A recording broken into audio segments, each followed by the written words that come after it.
Thank you all for being here for the sixth and, for now, final installment of our exit interview series that we've been highlighting all semester long. This series, as for those of you that have been here and participated in any of them, as you know, has been an attempt to really be the first oral history of the Obama administration and take a look at the policy and political record and legacy of this administration, featuring the voices of the people that helped shape it.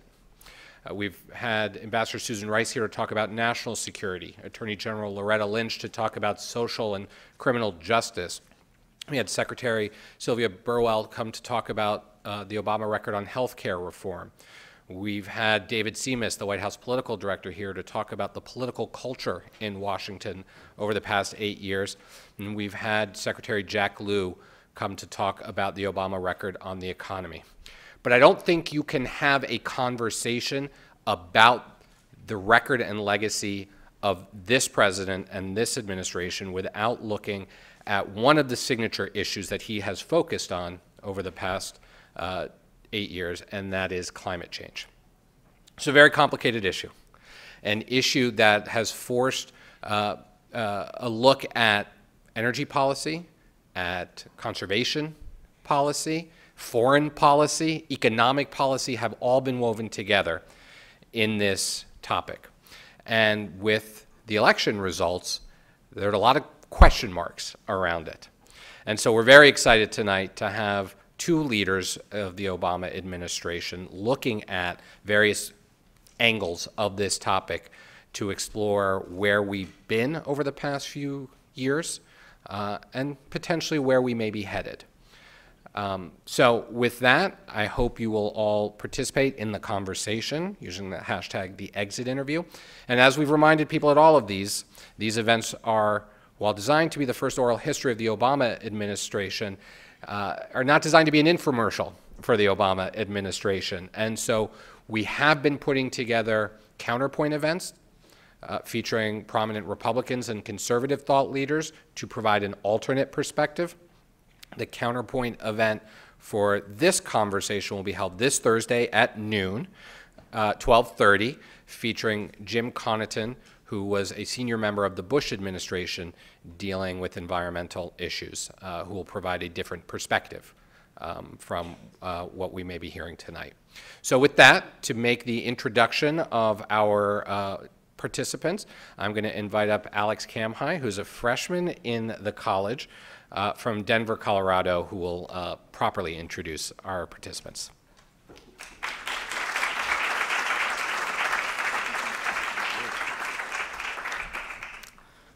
Thanks, Mo, for the introduction. I'm honored to be here. My name is Alec Kamhai, and I'm a freshman in Georgetown College. I've been passionate about public service and politics my whole life, so when I first heard about GU politics, I couldn't wait to get involved. And when I arrived at Georgetown, I became involved in GU politics through the pre-orientation program, the research team, and attending events just like this one. GU politics has provided a terrific platform for me to further develop my passion for public service and immerse me in the world of politics right here in Washington, D.C. I'm pleased to introduce our moderator and guest tonight. Our moderator, Lisa Heinzerling, is a professor of law at Georgetown Law Center and a former senior climate policy counsel at the EPA. From 2009 to 2010, she was an associate administrator of the EPA's Office of Policy, and in 2008, she was a member of President Obama's EPA transition team. Brian Deese, who is stuck in traffic and will be here momentarily, is currently serving as a senior advisor to the president. Previously, he served as deputy director of the Office of Management and Budget and as the deputy director of the National Economic Council. Before he joined the administration in January 2009, he worked as a member of President Obama's transition team and on the Obama campaign, where he helped craft the 2008 economic campaign platform. Prior to this, he served as economic policy director for Hillary Clinton's 2008 presidential campaign. Sally Jewell has served as Secretary of the Interior since April 2013. Prior to her confirmation, she served in the private sector, most recently as president and chief executive officer of REI. Before joining REI, she spent 19 years as a commercial banker, first as an energy and natural resources expert, and later working with a diverse array of businesses that drive our nation's economy. Trained as a petroleum engineer, she started her career with Mobil Oil Corporation in the oil and gas fields of Oklahoma and the exploration and production office in Denver, Colorado. We encourage you to join the conversation on social media using @GUPolitics and hashtag #TheExitInterview. Please join me in welcoming our moderator and guests to the stage.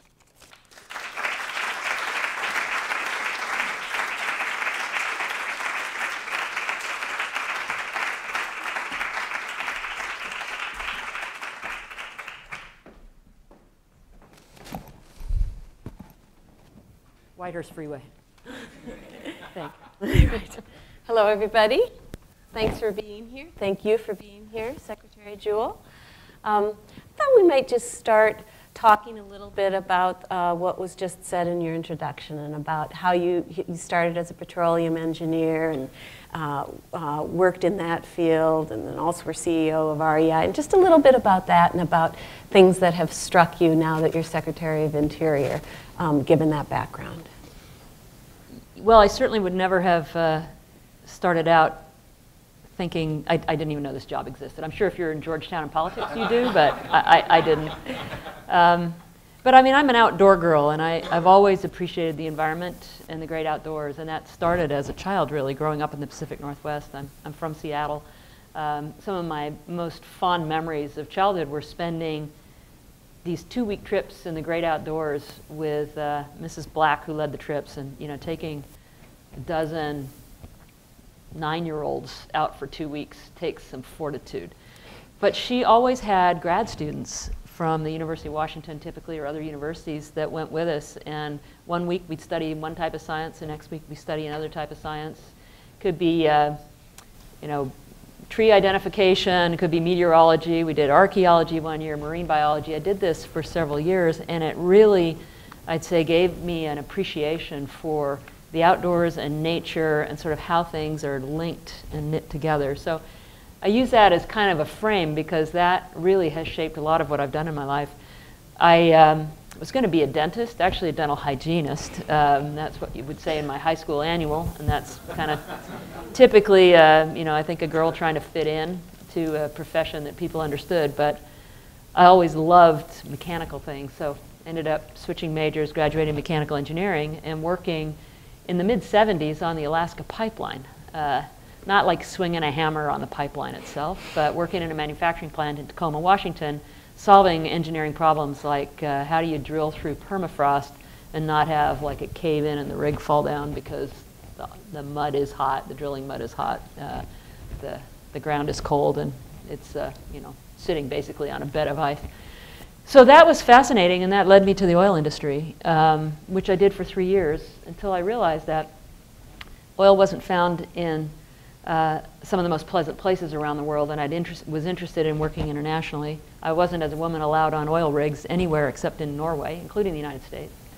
And so my husband and I, who'd been married, we dated in college, got married pretty young, said, let's just live where we want to live and let the career sort itself out.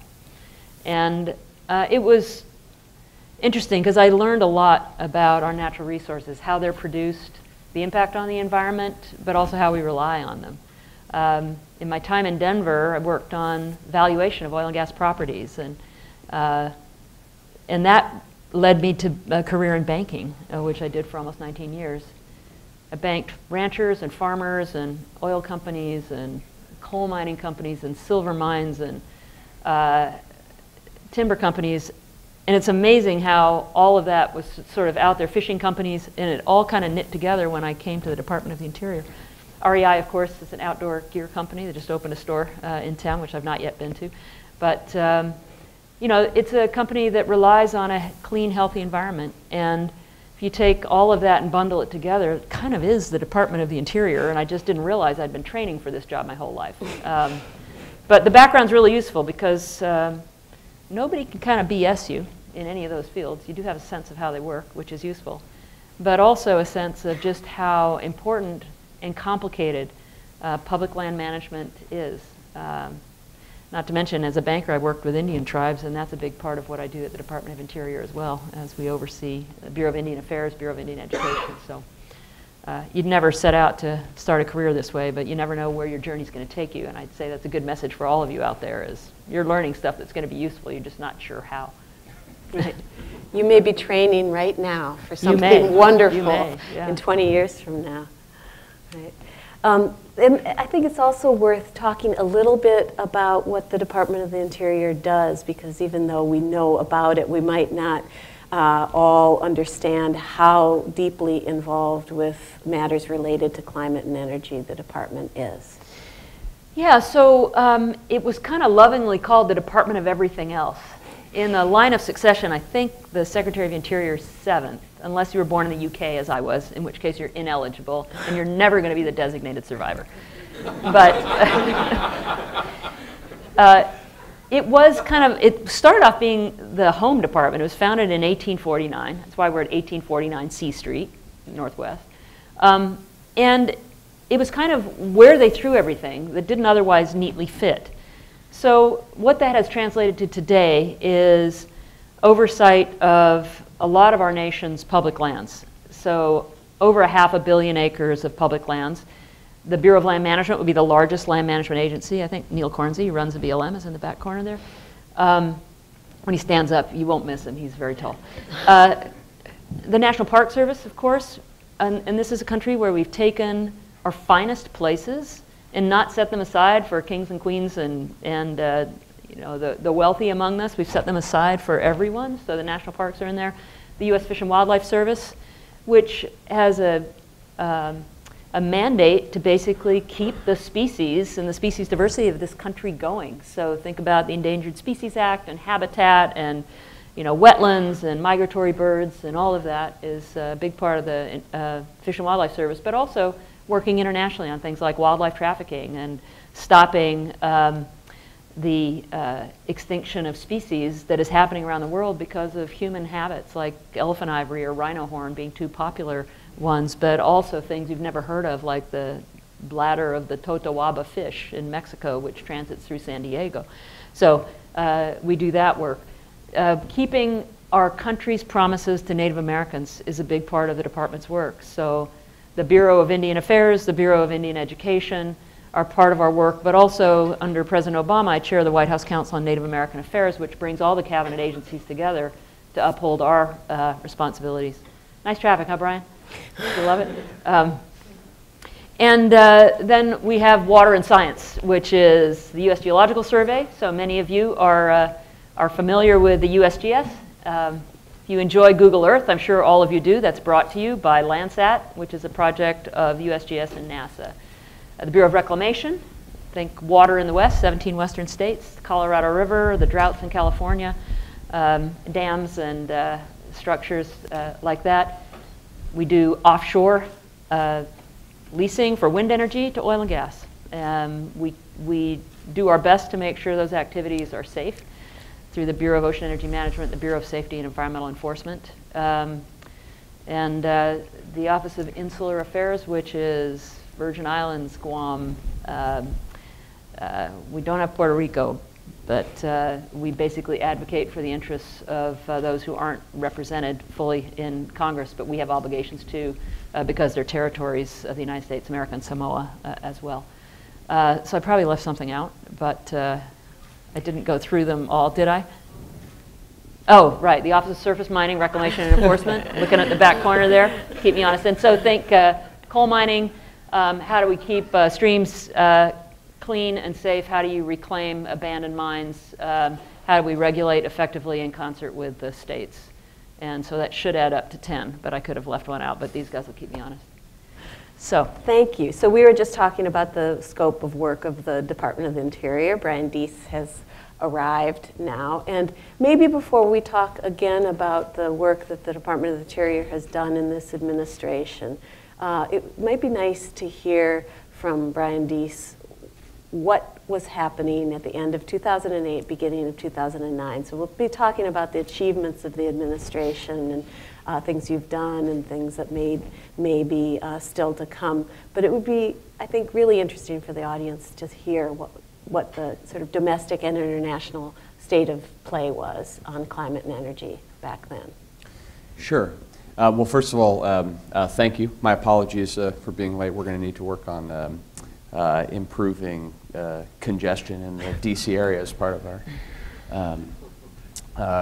our strategy going forward. But it's great to be here, and also with old friends and many former colleagues here. I think I would say a couple things just in terms of context setting. The first thing, I was on President Obama's campaign, so I was working in Chicago over the summer and into the fall of 2008, and then came to DC as part of the transition at the end of 2008. And the first important thing to remember in taking all of ourselves back is that the vast overriding issue at that time was the historic and unprecedented global financial meltdown, which was consuming everything else at an increasingly rapid pace. And we were watching the global economy literally fall off a cliff. And so while there were all sorts of conversations in the context of the campaign and all sorts of diplomatic efforts going on internationally, in that period of the middle to the end of 2008 and the beginning of 2009, almost all of that took a backseat to these gripping and historic questions about how we were going to come in and stabilize the economy, stabilize financial markets, stabilize global economies, and try to put some floor under the crisis. So in the context of that, the conversation about climate domestically and internationally at the beginning of the administration has to be understood through that lens, because during those periods we were operating in a White House where you woke up in the morning and every day it wasn't clear. You come into work and we all would watch the markets open, and it wasn't clear over the course of the day what was going to happen, but we got ourselves used to days when the market was moving 5, 6, 7, 8% a day, and the monthly employment report was showing 800,000 jobs lost a month, which it's important to just reflect on that and reinforce that, because it feels so different now that it's easy to forget the degree to which that was gripping everything fundamentally. So we came into an environment where there had been some progress made internationally in trying to put together a framework for how you would kind of piece together a post-Kyoto approach to global climate change negotiations. But early in 2009, those conversations were largely at a standstill because of this overriding issue. And likewise, on the domestic side, candidate Obama had laid out a whole set of plans with respect to clean energy, with respect to climate policy, with respect to conservation issues. But in the beginning, in the very beginning, all of those issues were taking a backseat to this immediate and overriding priority. It's also interesting just to recall that I started work at EPA right at the beginning of the administration, and it's just well worth recalling that there really wasn't a regulatory program for climate in the United States at that time. That when you hear about any regulatory program for climate, whether it's at the Department of the Interior or EPA or anything like that, it really has grown up in this administration. The agency that I worked at, EPA, actually had a number of rules that were pretty much ready to go, although they were revised within the Obama administration, but they had been sitting waiting for approval, essentially.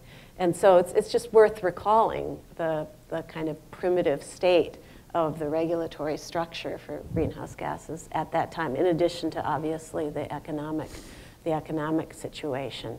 And so then let's think about what has happened in this administration in climate and energy. And I'll start with you, Secretary Jewell, and then Brian and Deese could chime in about what things that you've done at the Department of the Interior on climate and energy that are new.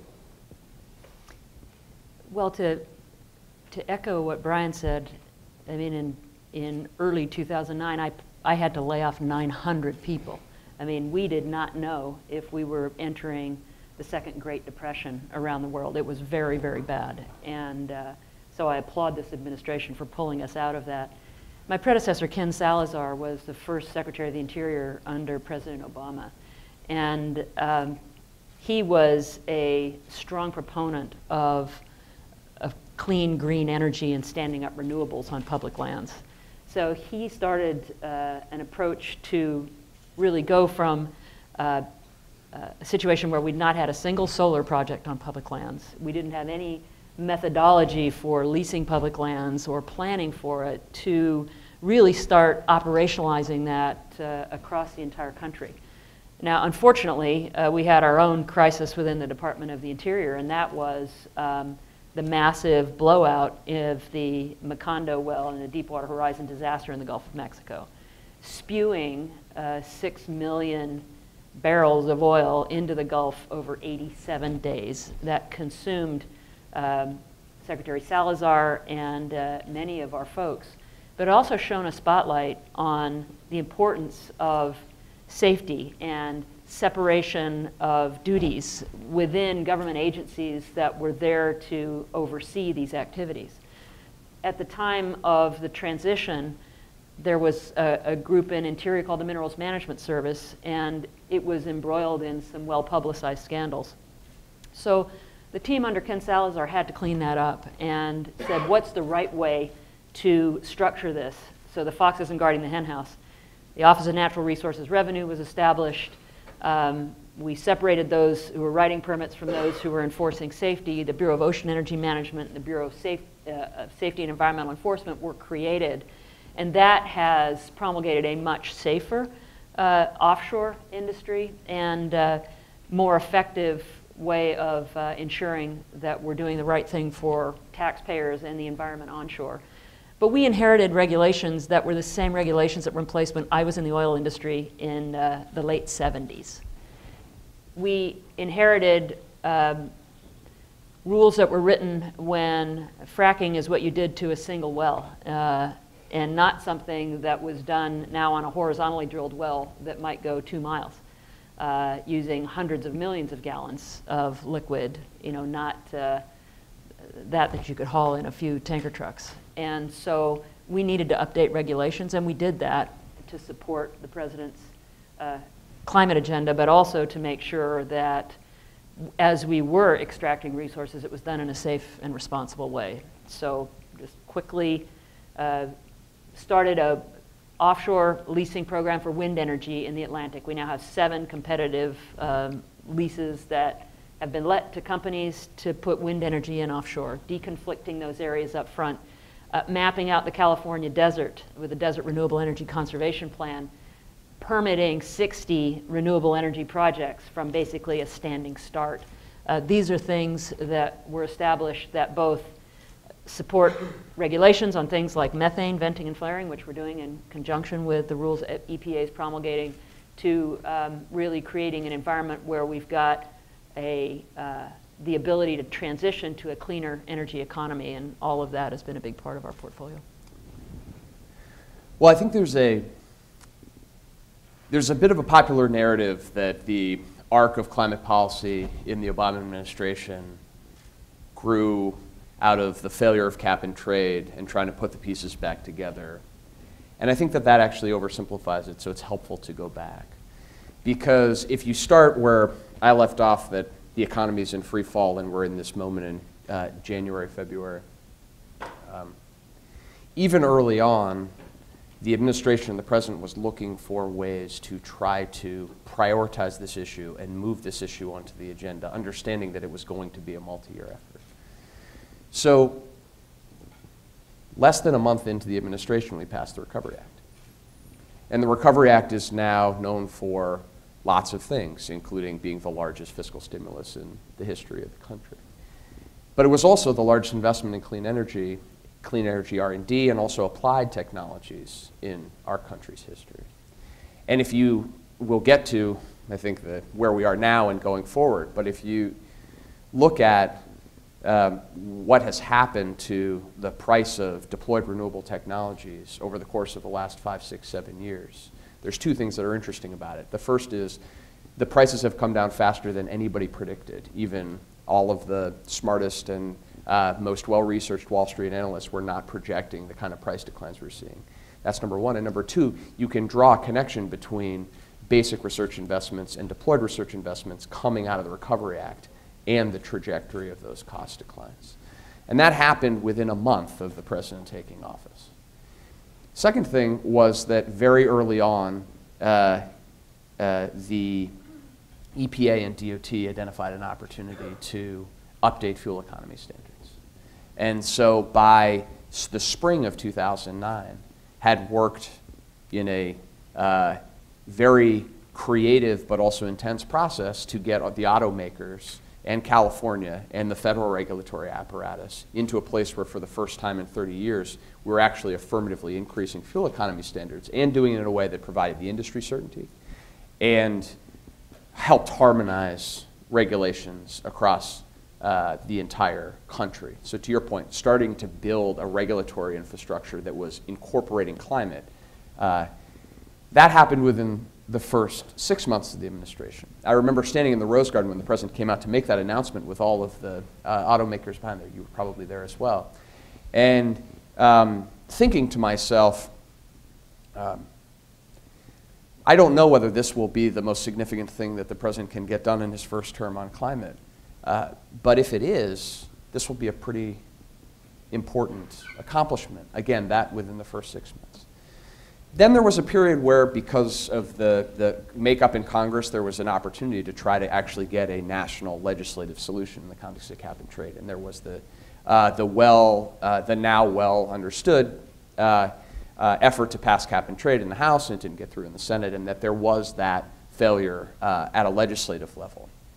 But I think that the better understanding of that beginning portion of the presidency was of an identification and prioritization about how you begin to build that regulatory architecture, how you move forward those investments, and a continued effort to try to think creatively about how to do that both before, during, and after the legislative failure of trying to get a single national program.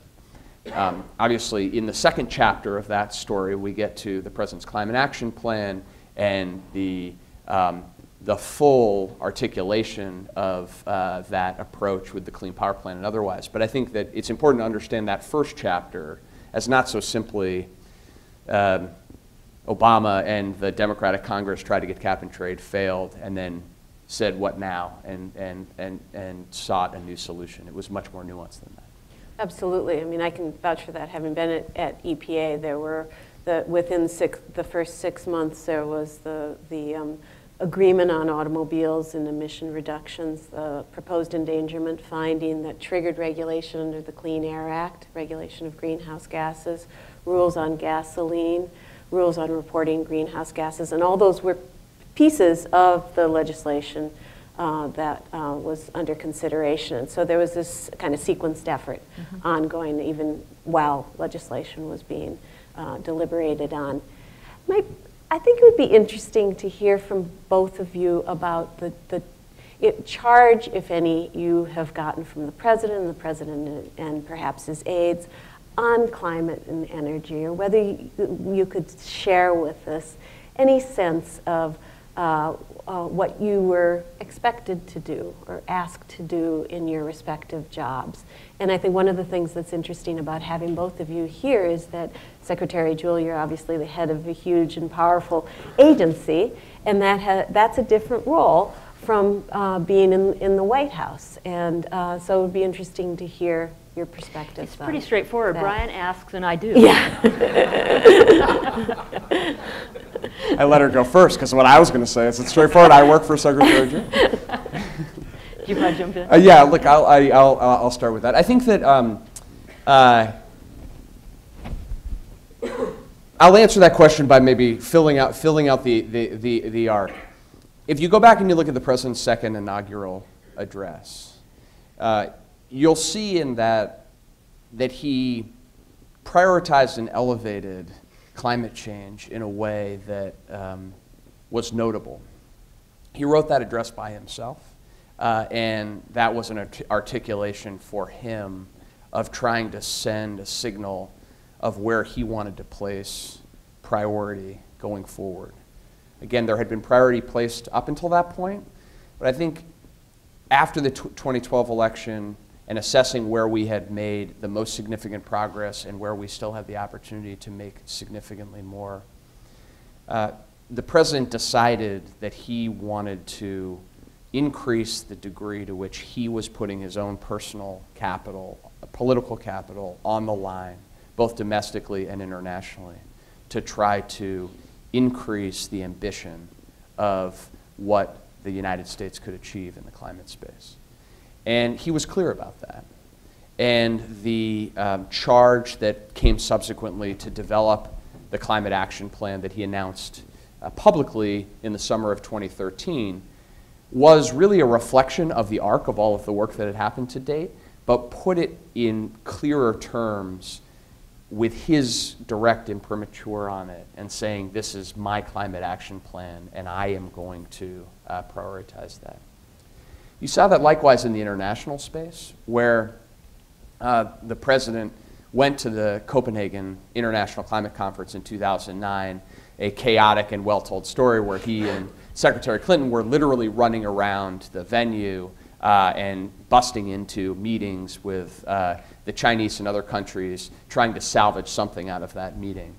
But I think the president, in the wake of the 2012 election, saw an opportunity to build an international consensus on climate change in a different way than it had ever been done before. But it was going to take his consistent, deliberate prioritization of this issue. And so one of the things that has been admirable and really a pleasure to be a part of and be staff for, at least from my perspective, is the consistency of that prioritization. That, you know, in White Houses often issues go up and issues go down, and there are issues in the news that you have to respond to, and things can fall off the radar screen. But one thing that has remained consistent over the last several years is that this issue is at the top of our priority list. And, you know, one of the most practical ways that manifests itself is if you're in international engagements. The president is with a foreign leader or with a group of leaders. There's always a question of what is in the president's points? What is he going to raise? And in a world as complicated and as challenging as the one that we face today, there are a lot of priorities and a lot of trade-offs. But the president, in every single one of his international engagements for years now, in ways that don't get a lot of attention most of the time. They do get a lot of attention, a couple, you know, sometimes, like the historic announcement with China or the Paris Accords. But this has always been a priority. And climate generally, but also things like trying to figure out how to find an international agreement to phase out HFCs, which is an issue that is complicated and is not a sexy public message that, that speaks directly to voters, because most people don't know what HFCs are. But if they did, they would understand that it's a real key piece of how to solve the climate puzzle in a way that works for businesses and works for consumers. And so that consistency of prioritization is something that, at least in my experience inside a White House, is actually pretty unique. And so that really helps, I think, provide some clarity for all of us to do our jobs. And I hope, and I'll let the Secretary speak to this, but I think that when you are not in the White House, and I have been, my job prior to this was working at OMB, which is not as removed as an agency, but it is a place where there are hundreds of people who work there, almost all of whom are career employees. So I do understand that when you're at an agency, having clarity of prioritization is really important, because our agencies can accomplish incredible things, but one of the things that stands in the way the most is if you're getting pulled to the left and pulled to the right and this, that, the other thing. Which is not to say there hasn't been some of that, and I'm sure that there has, but on this issue, the clarity of prioritization, I think, has been very helpful. So, thank you. And I have to say that I'm sitting next to a climate champion here. Brian has been amazing. Negotiated very hard to get Paris across the finish line. John Kerry, our Secretary of State, also an incredible advocate and very dedicated leader. And I think one of the things that the President makes clear to all of us and is something I'm very proud of is, you know, we don't think about these decisions in the here and now. We're thinking about it generations forward.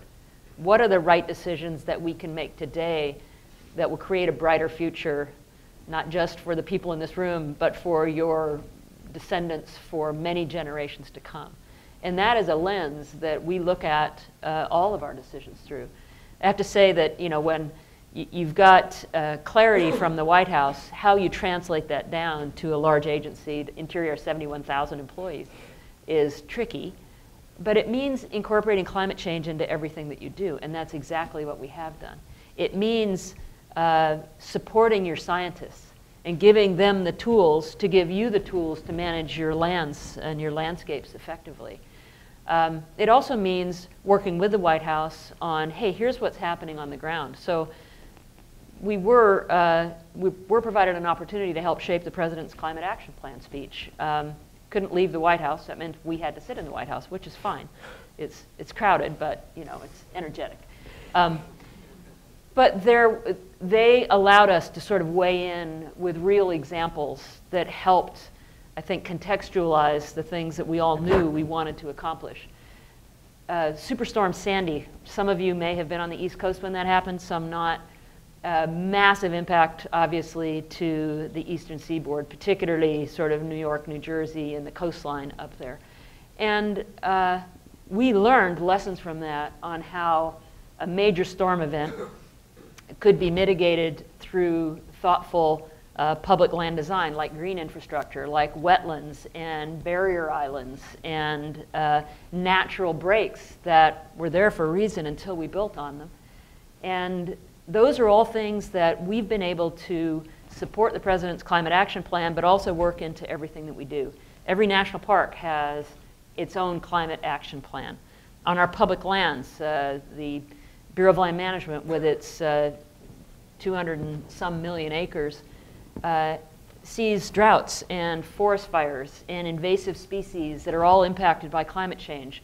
The pine bark beetle infestation in the Colorado Rockies, which is a climate change factor. This is not an invasive species. This is a native species that just because of a slight increase in temperature has been thriving, killing many of our forests.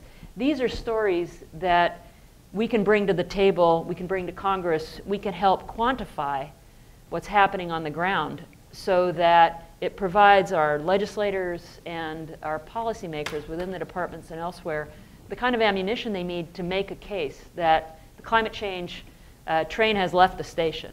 You can't go out on any of our public lands and not see it everywhere you go. And it is our responsibility to the American people to do something about it. And that means bringing great science to the table, bringing solutions to the table. And that's exactly what the President expects of us. But he doesn't tell us how to do it. But he's willing to be bold, and he's made it clear that he's got our back when we do that. It's a great place to turn to the audience for questions at this point. If you have a question, if you could go to a microphone and offer your thoughts. And if you could tell us your name and your class. Hello, thanks for coming. My name is Max. I'm a sophomore here in the college.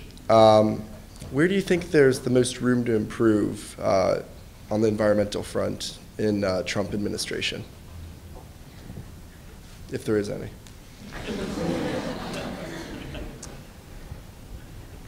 Well, I think that in terms of us thinking forward, it is important to fully understand where we are now, kind of at the end of the arc of the policy trajectory that we were just talking about. And I think that there's two pieces that are very important to understand. The first is that we are now living through a historic moment with respect to our energy sector and emissions in the United States. Since 2008, the economy has grown by 10%, and energy sector carbon emissions have fallen by 10%. That's the first time in the history of our country, outside of a depression, where growth has gone in the positive direction and emissions have gone in the negative direction. And that reflects a more fundamental shift structural shift in the US economy because of the energy intensity of our economy is coming down, but also in the fuel mix in our electricity sector and in our transportation sector as well. The second thing is that the global political consensus on this issue has shifted in a fundamental and irreversible way. So the Paris Agreement last year was historic in lots of ways, but if you look at what's happened in the 9 months since the Paris Agreement, in some ways it's even more striking that in the wake of the Paris Agreement, we've now seen that agreement fully come into force years earlier than anybody anticipated, based on a consensus by countries large and small, developed, developing, post-industrial and still industrializing, that this agreement should be accelerated. In Marrakesh, I was just out at this year's climate conference, and 196 countries signed a declaration saying that the momentum behind efforts to fight climate change is irreversible. And for any of you who have any experience working in diplomatic areas where you're trying to get 196 countries to agree to something, they usually don't make statements that are that categorical. But I think that it reflects a fundamental shift that the politics of this issue globally have changed as well. And I say both of those things as context because I think that the market dynamics that underlie those two changes are irreversible, and they will continue in the future. So I think the question for the next US administration, as well as for business leaders in the United States, state and local leaders, and other stakeholders across the country is, given that reality, how do we best position our country so that our businesses, our consumers, can benefit from these irreversible dynamics?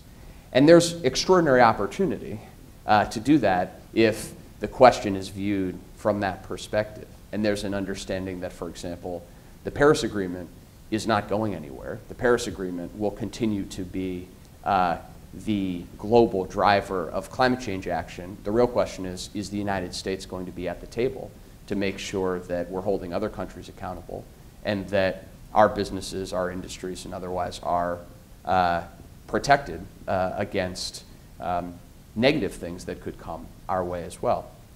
So I think if viewed through that lens, there are extraordinary opportunities to build going forward. But those are choices that others are going to have to make in the future. I think the good news is that outside of federal policy, states, localities, and businesses have already made those choices. And the fact that the reason why you have companies everywhere from the biggest utilities in the country to ExxonMobil supporting the Paris Agreement is because they already understand that it's actually in their interest to have some certainty and have some stability about what the investment picture looks like going forward.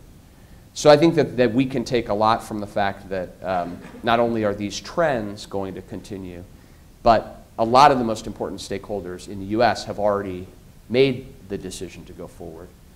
And we'll have to see what happens at the federal level. So I'll just add a thought to Brian's well-spoken statement. I come from the business community, as I said before, and began in oil and gas. There are a lot of incentives for fossil fuel development. The intangible, the ability to write off the cost of drilling a well is called intangible drilling costs. That has been in place for at least 35 years. There are other incentives. We are doing a review of the federal coal program. We basically lease coal for next to nothing. We're not driving a return to the American taxpayer, and yet we have a major impact through the burning of coal on climate. We need to align incentives with what's right for the environment. And right now, those incentives are not in place. So I'll give you a quick example. When I was at REI, we were working very hard to reduce our carbon footprint. we wanted to put solar panels on our stores. The price hadn't come down yet enough to where it was economically viable without some tax incentives from state or federal government. State of California, state of Oregon, and the federal government had one, but it was going to expire at the end of the year. So we did 13 stores in 1 year. It cost us something like $30 million, because if we'd waited and lost those tax incentives, we wouldn't have been able to do it, even though we would rather have spread those out. That's crazy. So the next administration, Republicans have the White House, the House, and the Senate. There is no reason not to align what's in the best interests of the country, not just now for future generations, with the policies that the economic policies that will drive behaviors of business. And I think reviewing fossil fuel tax credits, of which there are many, is something they should do. Powerful lobbies against that, but I think that's something that they should do. But certainly, as we stand up very viable jobs and economic opportunity in renewable energy, whether it's offshore wind in the Atlantic or solar in the California, Nevada deserts, that we have to take a hard look at what kind of certainty those companies need too in order to make those investments, because it's not just extractive industries jobs that help, it's jobs in green energy industry. It is businesses that thrive because their energy costs go down. It is tourism and businesses that rely on a healthy ecosystem that is threatened. And I think those could be aligned, and that's certainly an area where we need to improve. Thank you. Thank you. First of all, thank you very much for coming today. We really appreciate all the things that you had to say and learning more about the Department of the Interior. Gabby Barrera, I'm a sophomore in the School of Foreign Service. Something that I'm really interested in is how we can affect change when it comes to climate change on a smaller scale. So you guys talked a lot about how we can innovate in policy, but ways that our environment is affected a lot of the time happens in communities and how people interact with their environment, how they interact with their water, what happens to waste disposal. So I'm curious to know like what the Department of Interior is doing not only domestically, but in developing countries in the international sphere. Okay, so specifically with regard to sort of local-based incentives to change the right Yes, kind of behaviors? Yes. Yeah, well, the Bureau of Reclamation, which is sort of water manager in the West, has a grant program. It's called Water Smart, and that supports local projects with matching grant funds on things like water reuse and recycling. There's a lot of water that we use, and it's kind of a one-way ticket out into the ocean, but it could be recycled. So we provide grants and incentives to do that, support the science behind that and the research behind that, also with grant programs at universities, and work with states. We, for example, on managing landscapes, work with a lot of local landowners. This oftentimes is done in conjunction with the U.S. Department of Agriculture's Natural Resources Conservation Service. So they have a major grant program that will go to local farmers to manage their land effectively for conservation. So that may be for habitat for animals, like we did a lot of it around the sagebrush sea in the American West, incented by the potential listing on the Endangered Species Act of a bird called the greater sage-grouse. It was a massive 11-state effort, but when you actually dissect it down, it gets to a very local level where a rancher is working with a scientist from the USGS and a grant, a conservation easement, or another grant from the Natural Resources Conservation Service to manage their lands in a way that supports wildlife, reduces evaporation, helps reduce the risk of forest fire, all of those things. So the 71,000 employees of the Department of Interior, for the most part, are spread across thousands of small offices in communities around the country.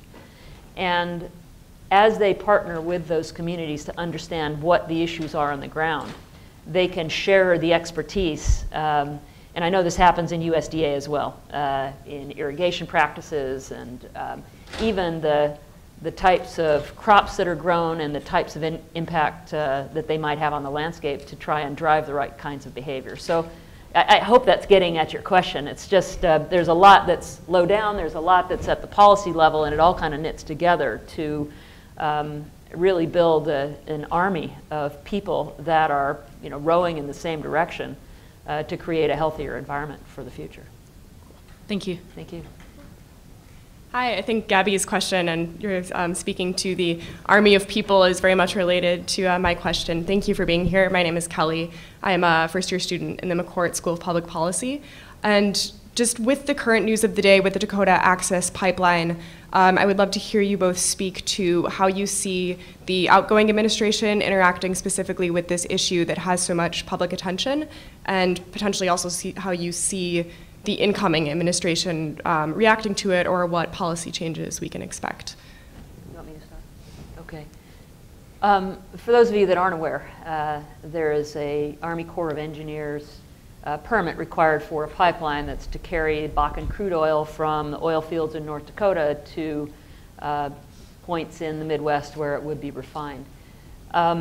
I mentioned earlier that part of our responsibility is upholding trust and treaty obligations to our nation's first people, the indigenous people of the country. And that means a robust consultation process for any federal action that might impact a tribe.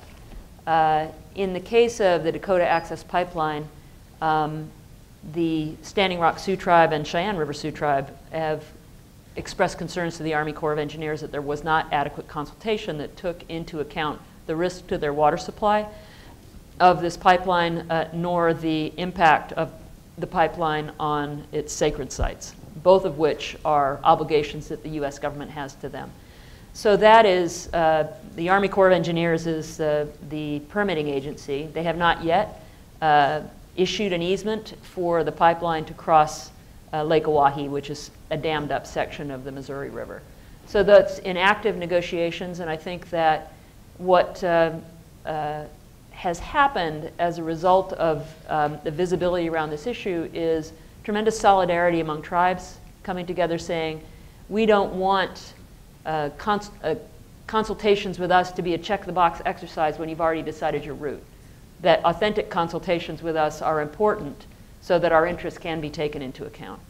And so that's, it's currently under review by the Army Corps of Engineers.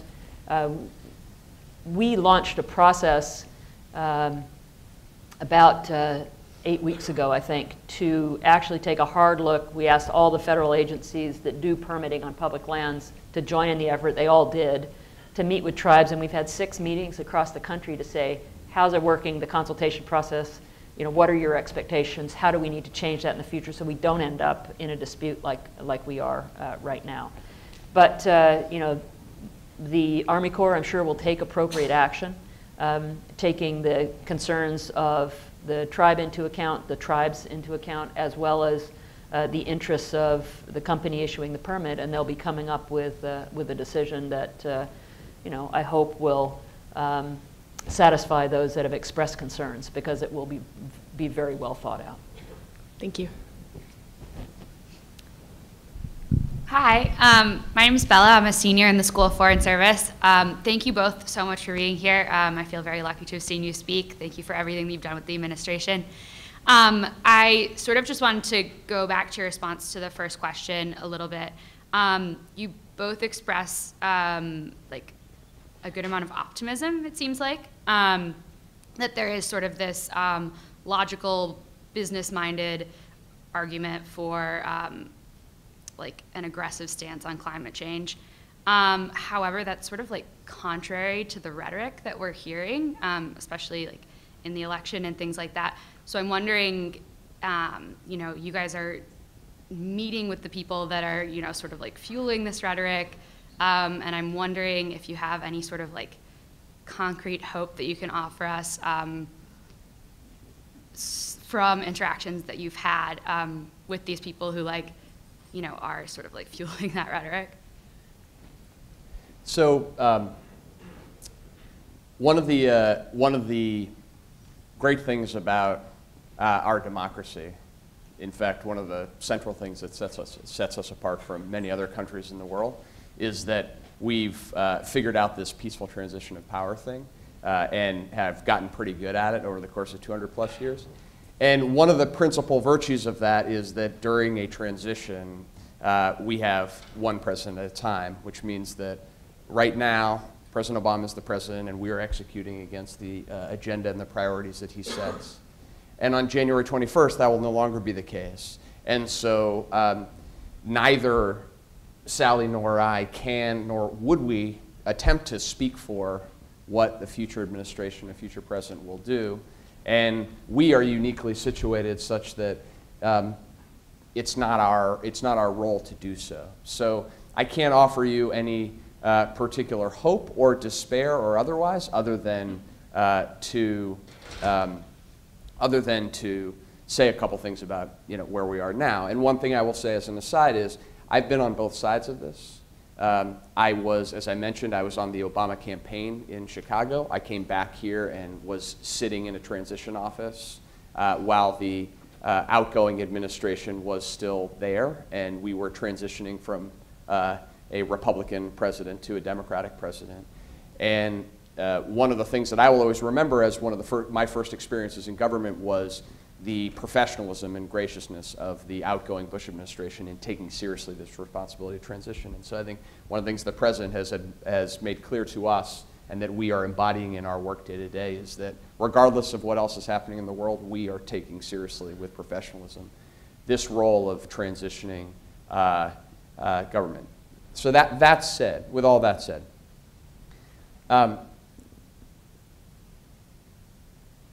in addition to, I think, the compelling case for why it is in the U.S. economic interest, business interest, to align incentives correctly in a way that doesn't prejudice any certain technology, but that accounts for the costs of climate change. I think it's also important to realize that unwinding things is not so simple. And I think this may be the most stark in the international context. Because as I sat there in Morocco around a table with the ministers from all of the major economies of the world, all of their countries having committed to the Paris Agreement 9 months earlier, and virtually all of them having engineered political processes to join, ratify, and then put Paris into force over that 9-month period, it was very clear to me what the trajectory of global climate policy is. And that is not unwound, and will not be unwound, and the question will be, where's the U.S. play? I can't give you any particular optimism or pessimism on that front other than to say that's the question, and that's a different question than we would have been facing even 2 years ago and certainly 8 years ago, a fundamentally different question. With respect to the domestic regulatory architecture, the domestic regulatory architecture is in a fundamentally different place, and it's going with the grain of the industry. That's true in the transportation sector with fuel economy rules, where the industry has now invested huge amounts of money and resources in aligning their forward plans with that. That's true in the electricity sector, where the Clean Power Plan is really just going with the grain of where the industry is going, which is the reason why the majority of the utilities in the United States are already operating around how to operate consistent with the targets set under the Clean Power Plan. And that those things, just as we have worked over the course of 8 years, all of we and some other of the we's here, have worked over the course of 8 years to try to turn to create a domestic regulatory architecture that takes into account climate. That is not something that is just going to go away. And so regardless of the posture of the incoming administration, both rhetorically and then substantively, and I think we're going to have to see on that front, the changes that have happened and the architecture that is in place is solid in lots of ways. And so I think that that's an important piece of context to have as you think about and you digest the rhetoric, and as we see where the rhetoric ends up in terms of concrete action. Well, the only thing I'd add is it was well reported when the president met with the president-elect. He talked about how sitting in the chair has a way of kind of changing your perspective immediately. Coming from the private sector, having known the prior two secretaries of Interior, having met them on issues like how do we engage more youth and the value of public lands and all of that, I can tell you I was very naive walking in as a business person into the role, and you realize very quickly the gravity of the decisions you make, the importance of them, the number of people that are impacted, and not just the people today, but again, future generations. And that's going to hit everybody that sits in these chairs. And it's going to take a little bit of getting used to. I'm going to give them advice, whether they like it or not. But one of the pieces of advice I would give to my successor is listen to all points of view.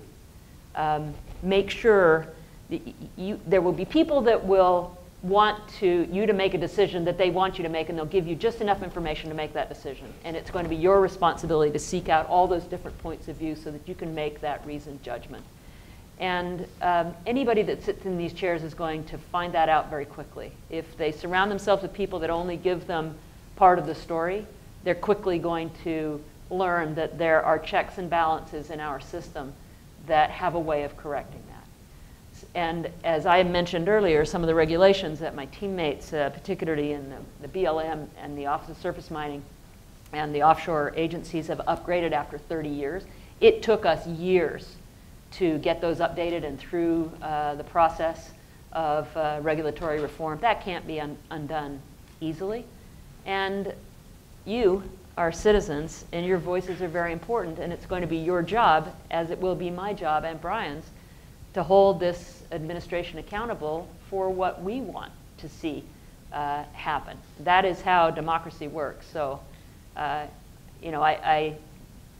know from my own journey what they're going to go through, and I think it will be very helpful as a bucket of ice water over ideology to the brass tacks of what it's really like to operate a government. Thanks so We have much. time for one more question. Oh, thank you very much. And thank you both very much for your remarks. Secretary Jewell, you in the past have spoken to the latitude for climate change and environmental factors to displace people, to force them from their homes, to render them migrants or refugees. And so I would like to ask, as a sort of broad question to everybody on stage, what do you think are the responsibilities? What do you think are the onuses placed on the United States federal government so that we are able to assist both in the present and in the future those people who are in the United States and those people globally who will be displaced by climate change? Well, I think that's a very important question. Actually, New York Times today had a nice article about yet another village in Alaska that is threatened itself. I believe this is our responsibility. It's our moral responsibility as citizens within this country and as members of the global community.